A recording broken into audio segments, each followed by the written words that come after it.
दर्शक नमस्कार। यति बेला हामी यो माइतीघर मण्डलामा रहेका छौँ र माइतीघर मण्डलामा तपाईँ देख्न सक्नुहुन्छ दृश्य।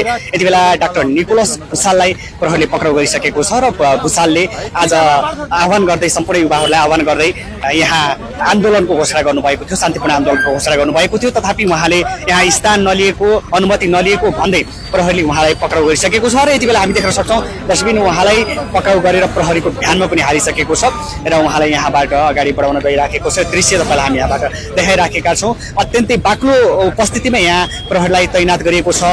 नेपाल प्रहरी, त्यसै गरी सशस्त्र प्रहरी लगायतका सुरक्षा निकायका प्रहरीहरूलाई पनि यहाँ तैनात गरिएको अवस्था हामी यहाँबाट देख्न सक्छौँ र अहिले डाक्टर निकोलस भुसाललाई भ्यानमा राखिसकेको छ र उहाँलाई भ्यानमा राखेर बाहिर लगिसकेको यो अवस्था रहेको छ र उहाँले जाँदा जाँदै गृहमन्त्रीलाई कडा चेतावनी पनि दिनुभएको छ र दर्शकबिनहरू अत्यन्तै यहाँ धेरै मात्रामा प्रहरी परिचालन पनि गरेको छ। ताजा अवस्था तपाईँलाई हामी यहाँबाट देखाइराखेका छौँ र यहाँ आज के हुन्छ, आज कुनै पनि व्यक्तिलाई यहाँ आएर अनुमति नलिएका व्यक्तिहरूलाई यहाँ प्रवेश गर्नको लागि पनि रोकिएको छ।